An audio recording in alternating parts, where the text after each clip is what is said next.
तो नमस्ते दोस्तों, स्वागत है आप सभी लोगों का अपने YouTube channel dream India study point में। तो आज हम बात करने जा रहे हैं थर्मल स्टेशन। आपका सब्जेक्ट है पावर प्लांट इंजीनियरिंग और आपका लेसन 2 स्टार्ट हो चुका है, ठीक है, जिसका नाम है थर्मल स्टेशन। तो सबसे पहले इसमें हम पढ़ेंगे ऊर्जा की इकाई। तो वीडियो शुरू करने से पहले मैं आपको बता दूं, हमारे चैनल पर पॉलीटेक्निक 4th सेमेस्टर के सभी सब्जेक्ट पढ़ाए जाते हैं। और अगर आपने अभी तक हमारे चैनल को सब्सक्राइब ना किया हो तो चैनल को सब्सक्राइब करें और वीडियो को लाइक, कमेंट और शेयर करें। चलिए, तो सबसे पहले पढ़ेंगे हम ऊर्जा की इकाई के बारे में, यूनिट्स ऑफ एनर्जी। ऊर्जा को जूल, न्यूटन प्रति मीटर, अश्वशक्ति, हॉर्स पावर, किलोग्राम प्रति मीटर आदि यांत्रिक इकाइयों से व्यक्त करते हैं, जबकि विद्युत ऊर्जा को व्यक्त करने के लिए किलोवाट घंटा का प्रयोग किया जाता है। ऊर्जा को व्यक्त करने के लिए किसका उपयोग करते हैं हम? किलोवाट घंटा का, ठीक है। अब ये आपकी जानकारी के लिए है कि 1 जूल में कितनी वो होती है? 1 न्यूटन प्रति मीटर। 1 जूल बराबर 1 न्यूटन प्रति मीटर। एक अश्वशक्ति HP बराबर 2.7 × 10⁵ किलोग्राम प्रति मीटर। 1 किलो कैलोरी बराबर 4.27 × 10⁵2 किलोग्राम प्रति मीटर बराबर 4.1868 किलोग्राम जूल, ठीक है। इसके बाद हमारा आता है 1 किलोग्राम प्रति मीटर बराबर 9.81 जूल। इसके बाद 1 किलोवाट घंटा बराबर 3.67 × 10⁵ किलोग्राम प्रति मीटर है, ठीक है, किलोग्राम प्रति मीटर। अब इसके बाद हम पढ़ेंगे थर्मोडायनामिक साइकिल। ये आपका मेन टॉपिक है, थर्मोडायनामिक साइकिल। देखिए, अब सबसे पहले हम जानते हैं थर्मोडायनामिक साइकिल होता क्या है। तो देखिए, पावर प्लांट की सहायता से जब ईंधन दहन के फलस्वरूप प्राप्त ऊर्जा को किसी कार्यकारी द्रव्य माध्यम से पहले यांत्रिक ऊर्जा में बदलते हैं और फिर इस ऊर्जा को जनरेटर द्वारा विद्युत ऊर्जा में बदलते हैं। देखिए, जैसे हमारी कोई भी ऊष्मा ऊर्जा है तो उसको सबसे पहले द्रव्य रूप से हम किस में बदलेंगे? यांत्रिक अवस्था, यांत्रिक रूप में या यांत्रिक ऊर्जा में हम उसको बदलते हैं। उसके बाद हम इस ऊर्जा को जनरेटर द्वारा विद्युत ऊर्जा में बदलते हैं। मतलब यांत्रिक ऊर्जा से जनरेटर में और जनरेटर से फिर विद्युत ऊर्जा में हम बदलते हैं। यह प्रक्रम लगातार रिपीट होता रहता है। क्या? यांत्रिक ऊर्जा से जनरेटर में, द्रव्य से आपकी यांत्रिक ऊर्जा में और यांत्रिक ऊर्जा से जनरेटर में, जनरेटर से विद्युत ऊर्जा में।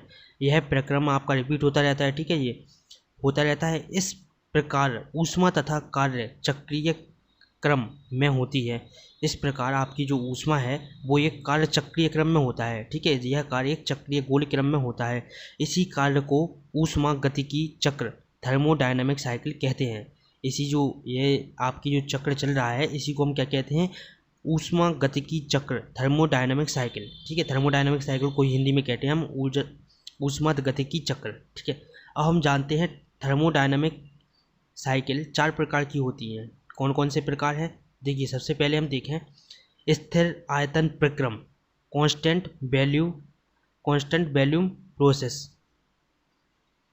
देखिए, दूसरा है आपका स्थिर दाब प्रक्रम, कांस्टेंट प्रेशर प्रोसेस, ठीक है। तीसरा आपका है समतापीय प्रक्रम, कांस्टेंट टेम्प प्रोसेस। और आपका चौथा है लास्ट रुद्धोष्म प्रक्रम, एडिएबेटिक प्रोसेस। तो सबसे पहले हम जानेंगे स्थिर आयतन प्रक्रम क्या होता है, ठीक है। देखिए, आपका ये टॉपिक ज़्यादा बड़ा है, इसलिए इसको एक ही वीडियो में ना करके 2-3 वीडियो में इस टॉपिक को हम कंप्लीट करेंगे, ठीक है। तो सबसे पहले हम जानते हैं कांस्टेंट वॉल्यूम प्रोसेस क्या है। तो देखिए, ये है आपका पहला स्थिर आयतन प्रक्रम, ठीक है, कांस्टेंट वॉल्यूम प्रोसेस। यदि किसी कार्यकारी पदार्थ के आयतन में ऊष्मागतिकी प्रक्रम के अंतर्गत कोई परिवर्तन ना हो तो ऐसे प्रक्रम को हम स्थिर आयतन प्रक्रम कहते हैं। देखिए, ऊष्मागतिकी प्रक्रम में, अगर ऊष्मागतिकी के प्रक्रम में कोई भी परिवर्तन नहीं हो रहा तो हम उसको कहते हैं क्या? स्थिर आयतन प्रक्रम या कांस्टेंट वॉल्यूम प्रोसेस, उसको हम कहते हैं। यह है, देखिए इसका डायग्राम, ठीक। आप इसका डायग्राम बनाइए ऐसा। P ऊपर दाब ऊपर की साइड लग रहा है, dV बराबर है आपका 0, V1 बराबर है V2, dW बराबर PdV और W बराबर PdV। उसके बाद है आपका W बराबर 2 से लेके 1 तक PdV और फिर dV बराबर 0, W बराबर 0, ठीक। इसके बाद हम देखते हैं दूसरा जो हमारा है स्थिर दाब प्रक्रम, कांस्टेंट प्रेशर प्रोसेस। ठीक है, तो स्थिर दाब प्रक्रम में हम देखेंगे यह स्थिर दाब पर किसी पदार्थ को थर्मोडायनामिक साइकिल में ऊष्मा प्रदान की जाती है। इस प्रक्रम में हम थर्मोडायनामिक साइकिल में ऊष्मा प्रदान करते हैं, तो ऐसे प्रक्रम को हम क्या कहते हैं, स्थिर दाब प्रक्रम कहा जाता है। देखिए ये है आपका स्थिर दाब प्रक्रम का चित्र। इसमें P1 बराबर है आपका P2, यहाँ से है 1 से लेकर आपका 2 तक, और V बराबर आपका इस साइड। ठीक, इसके बाद जो हमारा तीसरा टॉपिक आता है वो है समतापीय प्रक्रम, कांस्टेंट टेम्प प्रोसेस। तो किसी प्रक्रम के अंतर्गत यदि किसी भी पदार्थ का तापमान स्थिर बना रहता है तो ऐसे प्रक्रम को हम समतापीय प्रक्रम कहते हैं। देखिए अगर किसी भी प्रक्रम में अंतर्गत यदि किसी भी पदार्थ के तापमान स्थिर बना रहता है, मतलब ना वो कम होता है उसका तापमान पदार्थ का, और ना ही तापमान पदार्थ का बढ़ता है, तो अगर किसी भी पदार्थ का तापमान अगर स्थिर बना रहता है तो हम इस स्थिति को क्या कहते हैं, समतापीय प्रक्रम कहते हैं। ये है समतापीय प्रक्रम का आपका डायग्राम। देखिए इसमें प्रेशर ऊपर की साइड लगा रहा है, V आपका इस साइड है, PV बराबर है आपका C, और यह है 1 से लेकर 2 तक। देखिए अगर आप किताब से लिखने बैठेंगे या किताब से समझने बैठेंगे तो आपको कभी समझ में नहीं आएगा। आपके लिए सरल से सरल भाषा में हम नोट्स बनाने का प्रयास करते हैं और आप तक पहुंचाने का प्रयास करते हैं। ठीक है, देखिए तो इसके बाद हम पढ़ेंगे चौथा। तो देखिए चौथा आपका है रुद्धोष्म प्रक्रम। यदि किसी कार्यकारी पदार्थ थर्मोडायनामिक साइकिल इस प्रकार हो कि ऊष्मा का आदान प्रदान ना हो, मतलब ऊष्मा का आदान प्रदान ना हो, मतलब थर्मोडायनामिक साइकिल स्टॉप हो जाए, तो ऐसे प्रक्रम को हम रुद्धोष्म प्रक्रम कहते हैं। मतलब क्या है, यदि किसी कार्यकारी पदार्थ थर्मोडायनामिक साइकिल इस प्रकार हो कि ऊष्मा का आदान प्रदान ना हो, मतलब स्टॉप हो जाए वहाँ एक ही स्थान पर, ठीक है, ना हो, तो ऐसे प्रक्रम को हम क्या कहेंगे, रुद्धोष्म प्रक्रम कहते हैं। यह है रुद्धोष्म प्रक्रम का आपका डायग्राम। आपका देखिए P प्रेशर ऊपर की साइड है इसमें, और PV की पावर है आपका R बराबर C, V है आपका इस साइड, और D थीटा बराबर 0, PV की पावर R बराबर C, तो R बराबर CP/CV। ठीक है, अब देखिए हम पढ़ते हैं क्लासिफिकेशन ऑफ थर्मोडायनामिक साइकिल।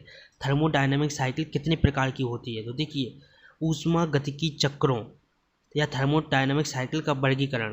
तो देखिए थर्मोडायनामिक साइकिल को 2 भागों में बांटा गया है। एक है आपका वाष्प शक्ति चक्र, दूसरा है आपका गैस शक्ति चक्र।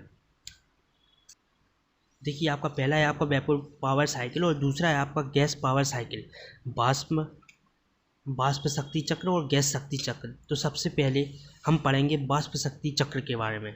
तो देखिए वाष्प शक्ति चक्र के बारे में हम अगली वीडियो में समझेंगे, ठीक, क्योंकि वीडियो ज़्यादा लंबी हो जाएगी, इसलिए हम वाष्प शक्ति चक्र को अगली वीडियो में पढ़ेंगे। उसके बाद दूसरी वीडियो में हम पढ़ेंगे गैस शक्ति चक्र का। ठीक है, देखिए वाष्प शक्ति चक्र के अंतर्गत आप थोड़ा बहुत समझ लें। आपका पहला वाष्प शक्ति चक्र के अंतर्गत आपका आता है पहला पॉइंट रैकिंग चक्र, पुनः तापक चक्र, पुनर्योजी चक्र, पुनः तापक पुनर्योजी चक्र, और द्विवाष्पीय चक्र और तापिक चक्र। ठीक है, आप इन सभी टॉपिक के बारे में हम इसके बाद वाली वीडियो में पढ़ेंगे, तो इसके बाद वाली वीडियो आप ज़रूर से देखें। और अगर आपने इसके पहले वाली वीडियो ना देखी हो, पावर प्लांट का आपने अगर पहला लेसन ना पढ़ा हो, तो आप डिस्क्रिप्शन में जाइए, आपको वहाँ पर सभी सब्जेक्ट की लिंक मिल जाएगी। आप वहाँ पर क्लिक करें और पॉलीटेक्निक 4th सेमेस्टर की सभी सब्जेक्ट आप आसानी से पढ़ सकते हैं। और हमारे चैनल पर सबसे सरल और सबसे आसान भाषा में आपके लिए नोट्स लाए जाते हैं और कोशिश की जाती है कि आपको अच्छे से अच्छी तरह से समझाया जा सके। तो अगर आपने अभी तक हमारे चैनल को सब्सक्राइब ना किया हो तो जल्दी इस चैनल को सब्सक्राइब कर लें और वीडियो को लाइक, कमेंट और अपने दोस्तों के साथ ज़रूर से शेयर करें। और अगर आपने अभी तक हमारे टेलीग्राम चैनल को ज्वाइन ना किया हो तो जल्दी से टेलीग्राम चैनल को भी ज्वाइन कर लें। तो मिलते हैं अगली वीडियो में। नमस्ते।